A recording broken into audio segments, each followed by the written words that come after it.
Let's talk about 2024. It begins with conflicts in Ukraine and the Middle East that have the planets taking sides, continues with a scramble for innovation in energy and tech that's got the superpowers beefing up protection for homegrown industry, and along the way, a series of key elections that often pit populists against the guardians of globalized trade. Enter France's term-limited president. We'll hear what Emmanuel Macron had to say this Wednesday, his first trip in 6 years to Davos and the World Economic Forum.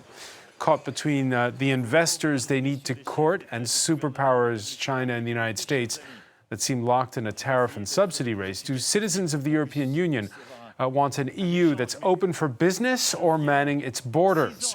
A reminder of the challenge ahead of June's European elections when Monday, tractors rolled into Berlin. Farmers and truckers both angry at the scrapping of a subsidy on diesel that they say punishes the working classes.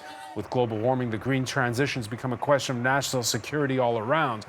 Does it have to increase inequality and force a backlash that favors the far right? Whether it's green transition or the defense industry, it's all down to the role of the state. The disruption of supply chains in Europe during COVID, Vladimir Putin's invasion of Ukraine, they've forced a rethink on when profits come second after security. So what does 2024 look like? Today in the France 24 debate, we're looking at Davos and the spectre of global conflicts. With us, he's former president of the European Central Bank, Jean-Claude Trichet. Thank you for being with us. Pleasure.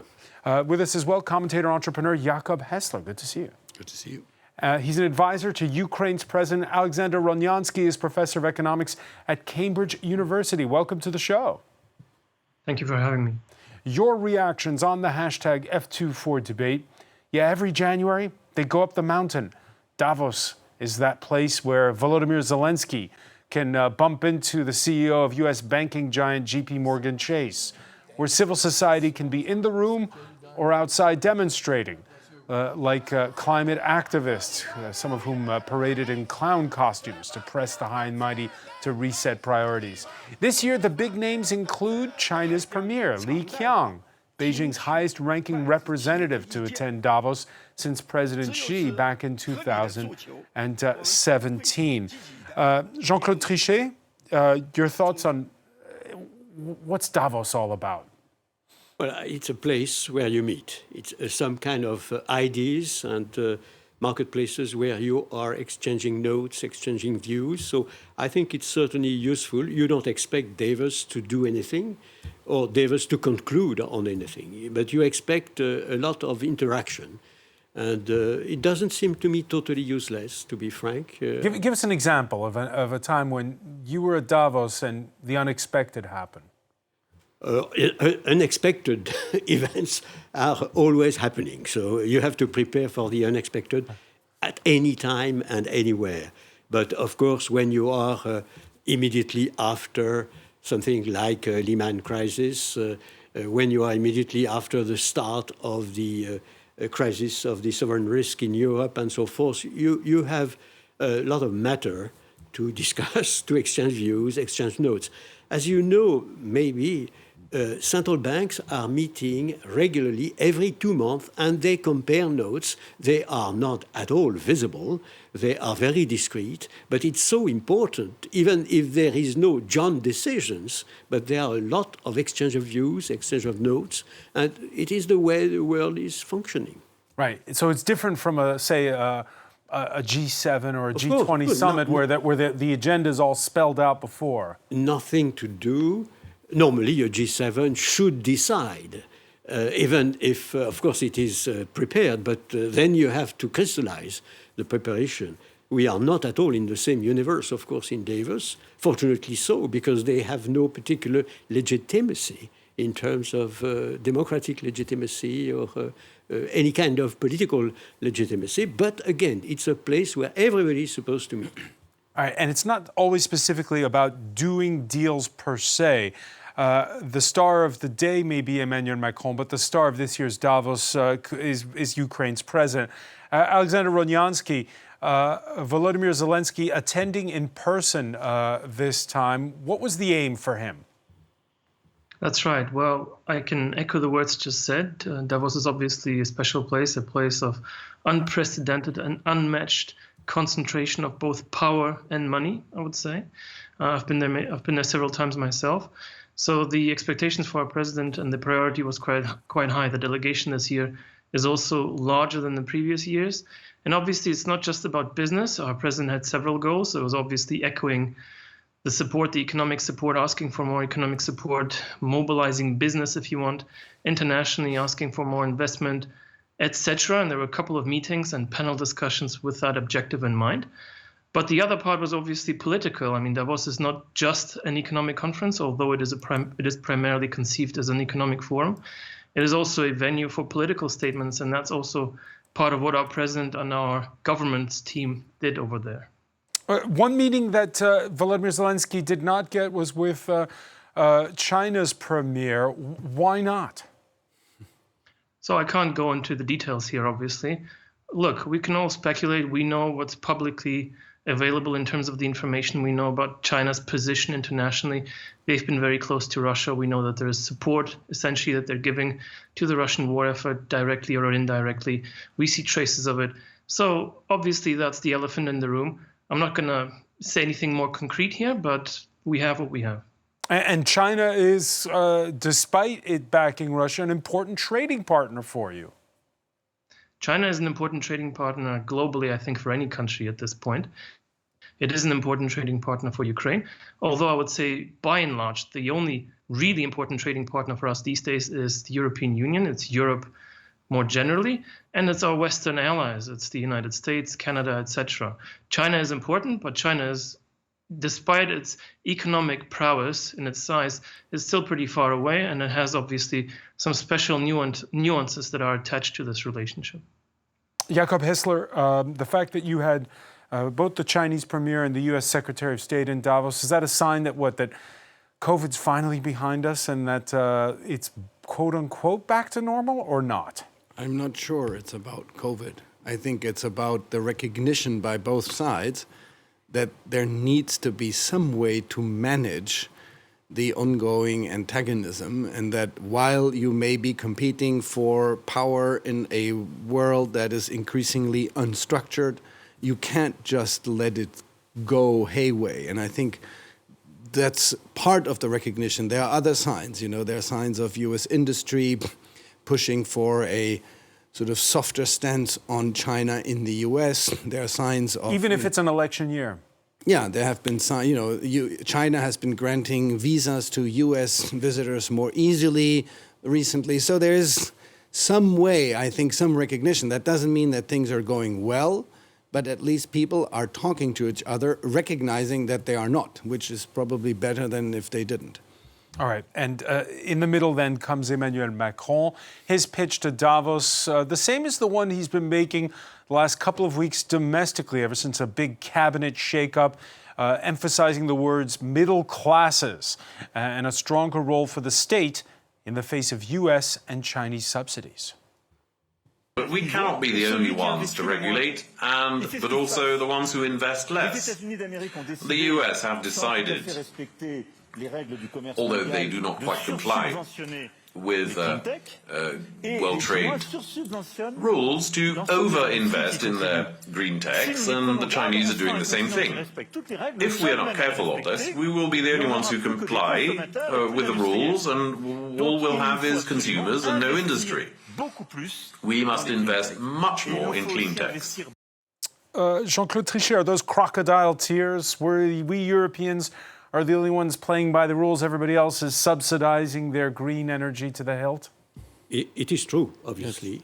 We are following by the rules much more than the Chinese, of course, and the US. The IRA is clearly a demonstration of the fact that the Inflation Reduction Act, when you have a very big national interest at stake, the US does not hesitate without paying too much attention to the transformation of the global trade, which is associated with this protectionist legislation. So I think Macron was probably right to say we have to be at the level of the others and to exert maximum pressure on both the US and China. It is also true that we are terribly handicapped, in my opinion, by the fact that we did not achieve yet our own single market. And I would stress, of course, the fact that the commercial bank single market is not achieved, which is a pity because we started everything in Europe with this idea of having a single market, and we have not a capital single market. Isn't that the irony? Emmanuel Macron's in Davos, on the one hand talking about the need for Europe to be strong, but at the same time bringing along with him startup entrepreneurs and courting investors, many of whom are in the United States. Well, no, it is normal. I mean, the French entrepreneurs are part of the European entrepreneurs constituency, and it is the same, of course, for the German entrepreneurs that are very, very important. But is it mixed messages? On the one hand, saying we have to protect Europe, and on the other hand, saying we're open for business? No, because it's a win-win. I mean, Germany, France, Italy, and every European is gaining if we have a vibrant single market, including a capital single market, including, of course, a banking single market. After all, we have a single market in terms of cars. The car manufacturers are in a single market, and it's a pity that the financial sphere is a part, which is extremely paradoxical. So I think that message that we have to achieve the single market in this domain is a very strong one. And I hope that we will proceed in this direction, which is decisive. Now, I would also say that we need also to make a lot of progress in the political area. And we clearly need to be at the table of those negotiations you were mentioning implicitly. Ukraine, the war between Ukraine and Russia, war in Europe, war in the Middle East, next tensions in Asia. We are not at the real table of negotiation because we are not united. Yet, we have to unite rapidly. Alexander Rodnyansky, when we listened to Volodymyr Zelensky's speech on that, he didn't have only kind words for the Europeans, reminding the audience that the Europeans, the French and the Germans in particular, were the ones who pressed for what turned out to be a freezing of the conflict in 2014. Does Europe belong at the table when it comes, as Jean-Claude Trichet was saying? Absolutely, and Europe has been at the table in many respects throughout all these years, although I agree that more of Europe would be good, and sort of a Europe that takes on the lead. Obviously, the war is happening in Europe. All of that would make perfect sense. Look, I mean, I'm not going to comment on how the president communicated. I can only say that for Ukraine, obviously, the stakes couldn't be any higher. We have people dying every day. We have cities that are destroyed, and it's been happening for 2 years. The level of sensitivity is just so high, and there's really no more room for all sorts of moral compromises that people are willing to make at this point. So yes, look, I mean, what should have happened years ago is a separate discussion. We need to make sure that we can end this war in a victorious way for Ukraine, such that also on conditions where we could guarantee that it won't happen again, that this would not become a frozen conflict yet again, that will only then become worse in the next iteration. Europe is having to scramble. You heard Jean-Claude Trichet calling for more European Union, both commercially and politically. I know that, for instance, Alexander, there's the question of pooling resources when it comes to manufacturing ammunition. The EU has pressed on that hard. The Commission saying, though, that so far they've only reached 1/3 of their target when it comes to supplying ammo to Ukraine. Absolutely. I mean, that's obviously the number one concern. We know about it. We hear about it from the news. Everybody's constantly talking about it. Look, I mean, this is a clear full-scale war effort that we're in. If there's going to be any delays or any issues with the ammunition, the military supplies, the military support that we're getting, this is a lifeline for us, then this really spells trouble. Who knows what's going to happen, and who knows what's going to happen in terms of economic expectations too. Remember, we're living in a wartime economy, and as I always say, in a wartime economy, weapons are really the primary tool of economic policy making, because weapons create the certainty or some fraction of certainty that you want to have in order to invest, in order to create jobs, in order to have some planning, being able to make plans for the future. So if without military support, we're not going to be able to do that, to have that certainty. It's going to be full uncertainty, in other words. And I can give you 2 examples. to make this very concrete, our grain shipments, the corridor across the Black Sea, has almost recovered to pre-war levels, and we've been able to achieve that because we were able to diminish Russia's military presence there substantially, to such an extent that they're no more able to enforce the blockade as they did in the beginning of the war. So that's a very clear example of how weapons can really decide economic policy or economic forces. And the other obvious one is air defense. Look, if we didn't have air defense, and we have a lot more air defense these days, but we always need more, then we wouldn't be able to produce. Our factories would be destroyed as they were initially, and obviously that would create a whole range of uncertainties for us. So look, just long story short, I've kind of put more emphasis here on the economic aspects, but obviously the military support is absolutely paramount. It's been a 180-degree turn for the likes of Germany when it comes to defense spending. Still, Jakob Hessler, when you look now, it's been nearly 2 years since February 24th and Vladimir Putin's bid to take Kyiv. Has Europe gone fast enough? Well, or as fast as it could is perhaps the better way to phrase it. I think that's a difficult question because hypothetical history. Yes, Europe, I think, Europe and I think particularly Germany was built on 3 pillars. Pillar 1 was defense is outsourced to the US. Pillar 2 was the industry lives on cheap energy from Russia. And pillar 3 was manufacturing and markets are in China. Now, when you look at those 3, they have been they're trembling.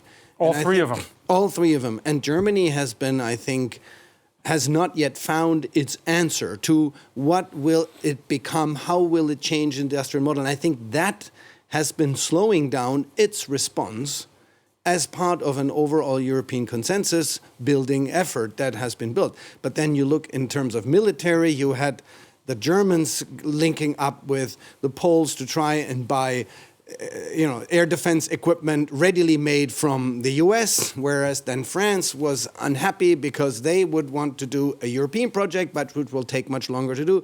It's the usual European coordination, and they have been trying to go fast, but at the same time, it is not a single government. It is not as united as some of us might want it to be. Jean-Claude Trichet? I would certainly agree.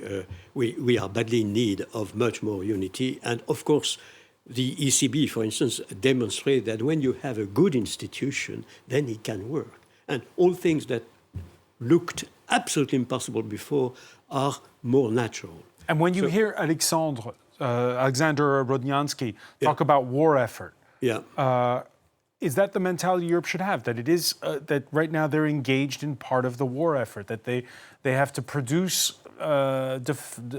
manufacturing for scale, for a war? To my knowledge, it is very much what is being done in Europe, of course, with a lot of difficulty here and there. I heard Macron announcing new efforts for Ukraine, which are supposed to be big efforts. The Germans are making a lot of efforts. So clearly all the European, I would say, nations are working like hell to help. When I count all what the Europeans are doing and I compare to what the Americans are doing, I have the same effort. But the US are a single entity with a single president and a single Congress, and then everybody knows that they are doing a lot. But Germany plus France plus Italy plus means a lot. But we are not united. We don't sell what we are doing as a package, and we cannot do that because we have not the appropriate institution. But I think that the solidarity of Western Europe with Ukraine is very, very important, obviously. So I have to ask you, because you're a central banker, Emmanuel Macron, he's in his speech talked up, and this is an old chestnut, Eurobonds, the idea of mutualizing debt among the 27. We had the beginning of it, and it was historic during COVID. There was a mutualization of debt that Nordic nations reluctantly agreed to. But Eurobonds, is that just to please the gallery, or does he believe that that's really going to happen one day? I think that when you spoke of Eurobonds, or the equivalent of next generation EU, before the COVID, it would appear totally impossible. After COVID, it appeared a good idea. So I think we have to take that into account.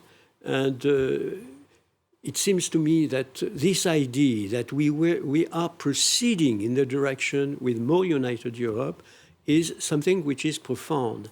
And maybe it will come with a number of such decisions that do not appear to be the big decision, the creation of a confederation, but it goes in the right direction. And let me say you one thing. You alluded to the fact that I was the head of the ECB. We have the euro. The euro as a currency is a full success, exactly as the dollar, which is a success, of course. But we do not have the depth and the liquidity on our markets with the euro that the US has, because the US has one single treasury, and the depth and liquidity of the market of the US treasury is 10 times, 15 times more than the Bund treasury market, than the OAT treasury market in France, the French bonds. And then of course, all other, I would say, is that what you're asking for? Member of the euro. Is that what you're asking for? No, Europe? No, I give that example because it means that everything is connected. Economy, finance, money, currency, and the influence one might have in all markets, including financial markets, is linked also to the political union, which to me is the perspective for the European. But that's what is so difficult. And there's the irony. When it is to economically minded people, I think, quite clear that the kind of things you are talking about is what we need, while we are in a political climate where we have come to a point where it seems that European integration towards more integration of markets is the instrument of the devil liberal economists who want to kill the nation state, and therefore every country is gearing up to say it's in the national interest, and so they oppose national interests with this, I would say, it's an almost banal economic integration. It's not about the big things sort of you put on the flags, but it's about making it work. And what I think we have to find is a way to bring together the notion of why does this matter to citizens and actually even to nation states, and not get trapped in this opposition where suddenly sort of the same people argue in defense of one thing and then make terrible mistakes just because of the national impetus that they feel they have to take. And Macron is a good example where in economic policy he's been very successful because basically he's never talked about it to the French. But when it comes to some of the other policies which seem contradicting his economic stance, which is a more liberal, open border type. So things logic. like talking about uniforms in school, that you can do, but not about what you're actually doing reforming. Well, the thing is, if you talk about uniforms in school, I'm not per se against it. Which you have you did to on be careful. Tuesday. You have to be careful that you do not create a situation that people get so excited about uniforms in schools, about everything French, that they then will kill the necessary economic integration that we need to provide the growth, the jobs, the investment, and the steering of the economy. It all begins with money. Some 20 French entrepreneurs came in tow with Emmanuel Macron to Davos. They include a representative for Mistral AI, the startup that's raised 385 million euros in its bid to become France's answer to OpenAI or to Google. Jakob Hessler, your thoughts on again, the idea of you heard Jean-Claude Trichet talk about the financial might of the United States, the fact that Europe doesn't have that kind of firepower, so you do have to go a little bit cap in hand to a place like Davos. No, I think he's absolutely, Europe is absolutely right to invest in its entrepreneurs and particularly to help them scale up. Europe is full of very successful entrepreneurs at the smaller stage. The problem of Europe is that because its market is more divided, And because it makes it more difficult for startups to then get to the next level where they are big enough to become global. If you are in one single market, and that single market is the US, you're already covering a market of 300 million people. Whereas in Europe, it's more difficult. And that plus the fact that there is less capital available to invest makes it, I think, an absolutely credible call to say Europe needs to, and it has the capital, is that a lot of European capital is invested, ironically, in American startups. Look at where all European institutional investors that invest the pensions of the people who work in Europe, where do they invest when they invest in startup? They mostly invest in American firms, indirectly or directly. And so if you want a flourishing European technology industry, you need to make sure that there's European capital funding European startups and entrepreneurs and businesses, and you need to make sure that there's enough of it, because otherwise, as soon as the company gets attractive, someone will say, oh, this is a great company, I'll buy it, I take the technology. Of course, people get rich, but you don't create the secondary effects for the entire economy of, creating additional companies, an ecosystem, etc. Alexander Rodnyansky, if you're a country like Ukraine, obviously a war is a very different situation, an invasion by a foreign power. But outside of that, where do you go to raise money? Well, right now we're 50% of our budget is dependent on aid coming from abroad, essentially from all of our donors. So that's really the lifeline that we have in terms of government expenses. Now, during a wartime economy, as now, the government really takes over the role of the private sector in many respects. So it really crowds out a lot of the private investment, consumption, just the role of the private sector more generally. Now, we already had a very large share of the state to start with, unfortunately. That's just part of our legacy, the post-Soviet legacy, if you want. So now that trend has become accentuated. It's becoming even worse. So it's really the government that decides every key industry, who's the main producer, controls the main producers. That's essentially how the structure of the economy is right now. And as I said, that's a trend that's continuing. So for us, it's a bit of a different situation, to put it mildly, compared to a fully flourishing market economy as in Europe or the United States, where you could debate the pros and cons of either model. And I agree with most of the things that have been said, essentially. So for us, we have a very different agenda, if you want. Our agenda is really to survive and to make sure that we can balance our budget and keep our expenses and obviously pay our pensions, make sure that everything is functional, and that our firms, and especially the strategically important sectors and industries, survive. But then going forward, if you're asking about the long-term strategy, post-war strategy, if you want, then that's obviously a much more liberal strategy. And I think that's, the government and the president agree on that. Initially, they've had that vision too. It was all about privatization. It was all about building institutions. And obviously, it was all about integrating with the European Union. As you know, we now have the candidacy status. That was a big achievement for us. Now, who knows how many years it's going to take until we actually join the European Union. Obviously, there's, wishful thinking here would be wrong, would be misguided and not very productive. So we are trying to take it step by step. We have a very long to-do list ahead of us. But the money would then come in terms of FDI going forward as we progress along these lines, as we enter the EU, as we become closely integrated with the EU, et cetera, et cetera. All right, so more and more foreign direct investment. Davos is a chance to sort of take a snapshot of how the world economy is doing and to talk about, again, because we mentioned at the outset, the fact that you have so many of the big nations that are represented at a very high level. Cross-border trade has been on a steady climb, but really over the past 2 centuries. There have been dents at times. You can see on this graph, bust and boom cycles, unforeseen events like world wars, for instance, or most recently the COVID pandemic. Note, when you look at that graph, Jean-Claude Trichet, the amount of exports has yet to beat the record high, which was, well, at the moment of the 2008 financial crisis. Why is it? I mean, the population of the planet's increased. Yeah. Why hasn't trade matched that? I think that we are experiencing, not since the COVID, but even before the COVID, some kind of relaxation of global trade. And the fact that global trade, the elasticity of global trade in comparison with global growth, was considerable. I mean, something like 2. And now we are not at 1. There has been a formidable slowing down. Is that good global news or trade. bad news? What does it mean? It's not good news, obviously, because it captures a protectionist sentiment, which is largely spread.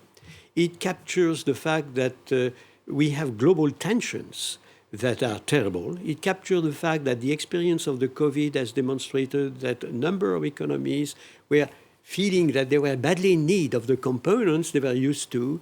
It captures the idea of the ever-growing value-added long global chain are put into question, and I see that everywhere, including in the US with the IRA we already spoke on, is clearly something which is decreasing the global trade because it kept recapturing for nationalist reasons. But you some remember of the production. during COVID, France's finance minister saying we have to shorten supply chains. We're too dependent on goods that come from the other side of the planet, and it's bad for the environment as well. Absolutely, we had this reaction in all countries, frankly speaking. And of course, the global tensions and the fact that this idea of eruption of wars is possible on any continent, and unfortunately we have the demonstration in 2 places today, is doing a lot of harm. So it seems to me that it is one of the reasons why, highly unfortunately, we are likely to have structurally more inflation pressure in the long run, because of course, low inflation was part of this optimization of the global value chain, and also something which is worrying me very much, namely the reversal of this global economy, integrated global economy, which has been part of the prosperity of the entire world. Is it a worsening, or is it sort of a dialing down of some of? I hope very much that we will, and I think we share that view, that we will not reverse and practice deglobalization as some are suggesting. I hope very much that it is only to take a little bit more the hedging against the possible risks that one has in health, the health domain, in, again, maybe in the security domain. And of course, the quarrel between the US and China is playing also a very important part. Yeah. Now, but I think there's also a point that has to do with when you think a basic trade theory tells you that it is economically beneficial for 2 nations to trade and to specialize in what they're best at. The problem is if that means that one country will do all industrial production and the other one will then say we'll do the design, the distribution and the selling, while it still has a lot of people who are attached to and live from manufacturing, you create a problem which is not the problem whether or not trade creates a surplus, but is how do you distribute? How to distribute the gains from the globalization to those who in the countries may be the losers of it, and how do you help them transform, getting into the more knowledge-oriented jobs, etc. Well, and one of the answers has been, well, in fact, you can't. You have to reindustrialize, even if it means that production is more expensive. Now, one reason is supply chain security, but there has been a long trend even before COVID arguing we need to bring back manufacturing jobs. It's important for us, etc., even if it is more expensive. And politically, that may be a good answer, but economically, it means you take away some of that efficiency from everyone. Now, yeah, but you saw, for instance, the example with France saying, for instance, with its defense industry, there's certain sectors of it which haven't done that well and which have been, you could say, hibernating. But we decided that was a political choice to keep them active at a low level if need be for national security reasons. But that is defense. I'm talking about manufacturing cars. The Inflation Reduction Act, what it really is repatriating the manufacturing that the United States has lost to Mexico, to China, and to Brazil, and to all these other countries. It's trying to get back there has been virtually no microchip manufactured in the United States until very recently. There have been tests, but even Apple tried at one point, and they couldn't. So this is a huge thing that says microchips should not only be designed in California, but they should all be produced in, I don't know, in Texas or in Idaho or in Arkansas. And that's why they are giving all these huge incentives. And that is a danger for Europe, I think, that Macron alluded to, which is that now investment decision, where would a German company put its manufacturing? If you go to the US, you get such enormous tax breaks that basically, even if you're not efficient in your production, you still make more money than if you do it anywhere in Europe.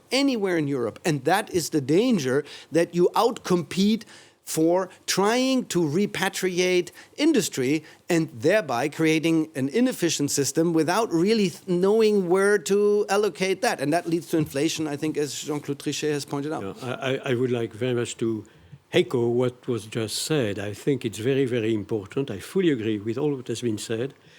I would add that now it's political, because the Trump election was associated with the unease of the blue collars because of all this delocalization, all those, I would say, plans that went But in abroad. France, we're so proud of the fact that we've just opened these battery factories in the north of the country that we're recreating in what is our own Rust Belt, new industry jobs.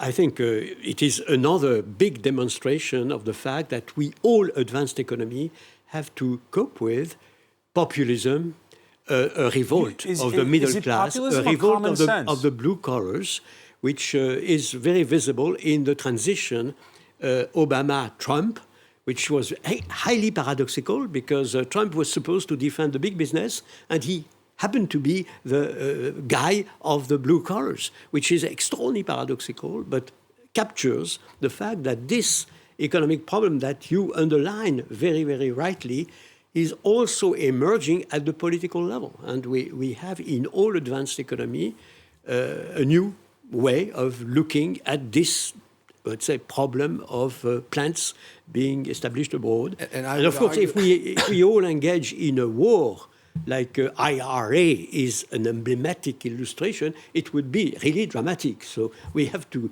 calm the global. Yeah, absolutely. And I would argue the big fundamental dissent between France and Germany at the moment is not about which climate change. The whole debate about nuclear energy has nothing to do with the French not accepting that the Germans don't want nuclear energy, or the Germans not accepting that the French want nuclear energy.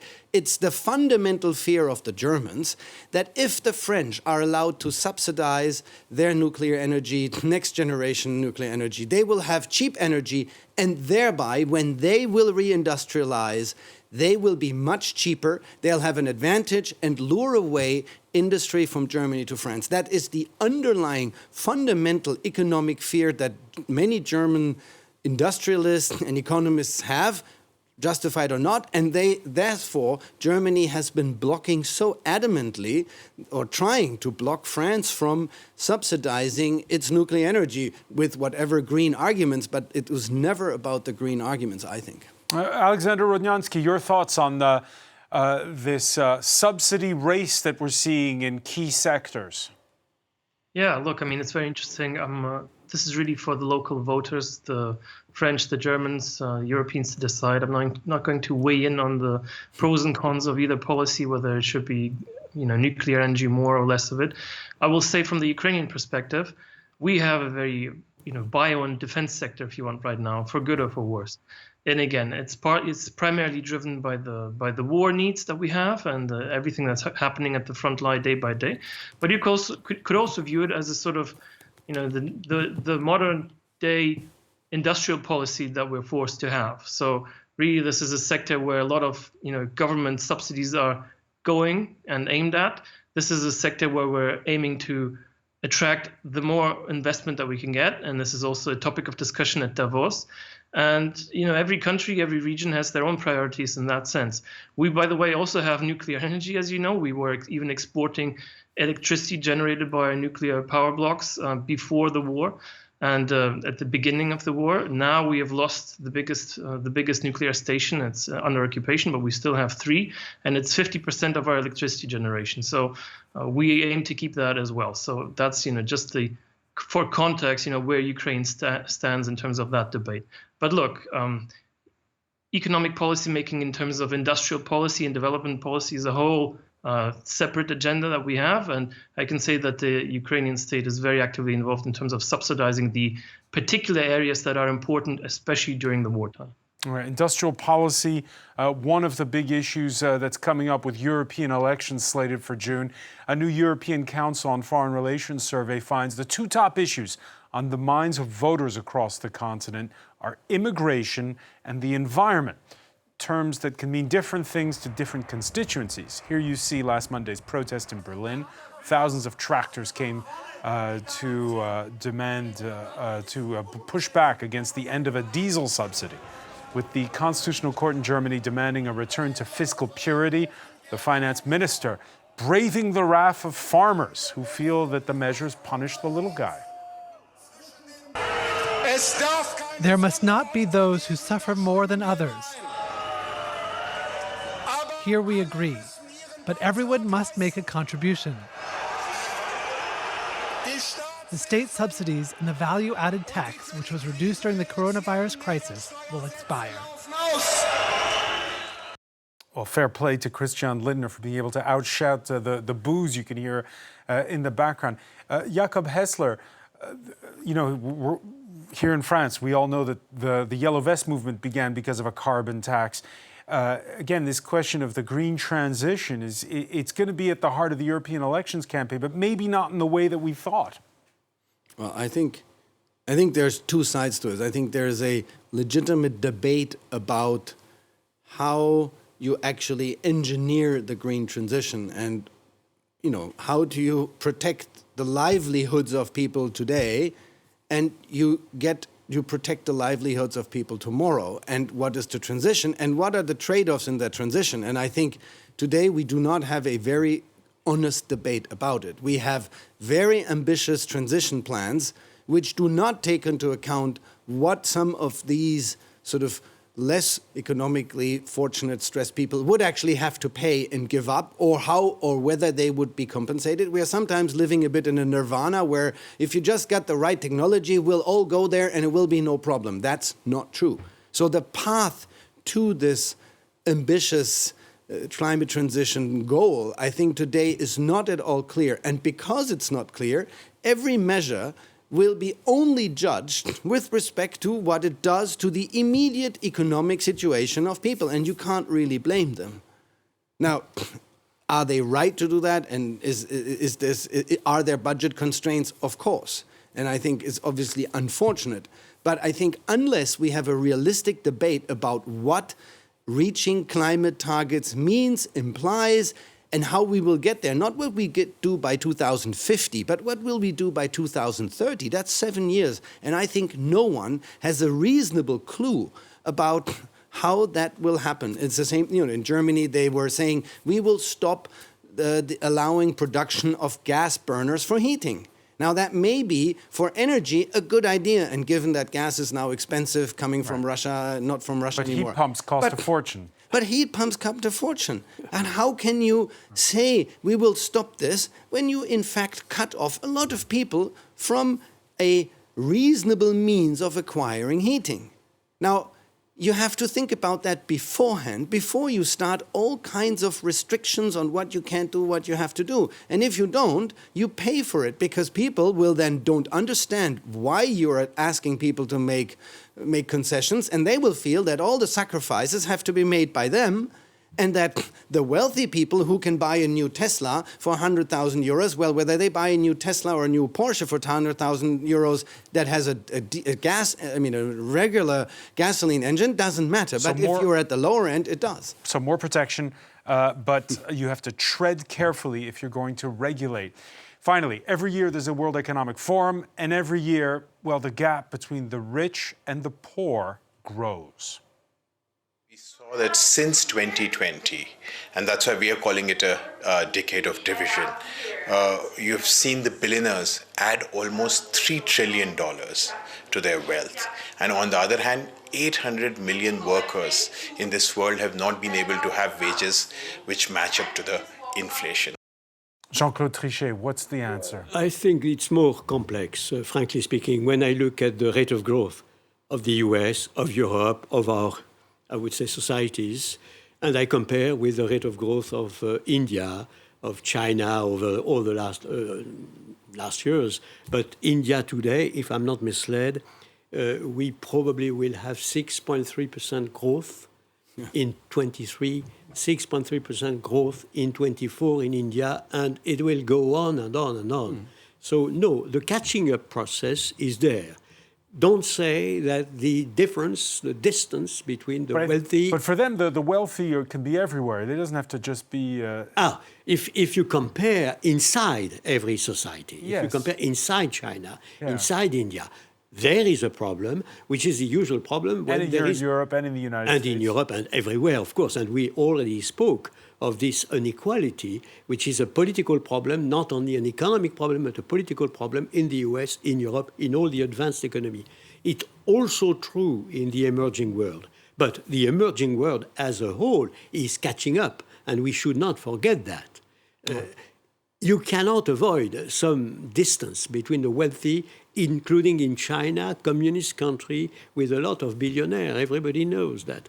But still, of course, the average people in China gained a lot from the past growth. And one of the problems of the advanced economy, including the workers in the advanced economy, are the progress of this emerging world, which has been absolutely tremendous. It's a problem? It's not win-win? No, it's, in my opinion, it's win-win provided we take care, and we are now starting to take care. All right, we'll leave on that optimistic note. Jean-Claude Trichet, I want to thank you so much. I want to thank as well Jakob Hessler, Alexander Ronyansky for being with us as well. Thank you for joining us here in the France 24 debate.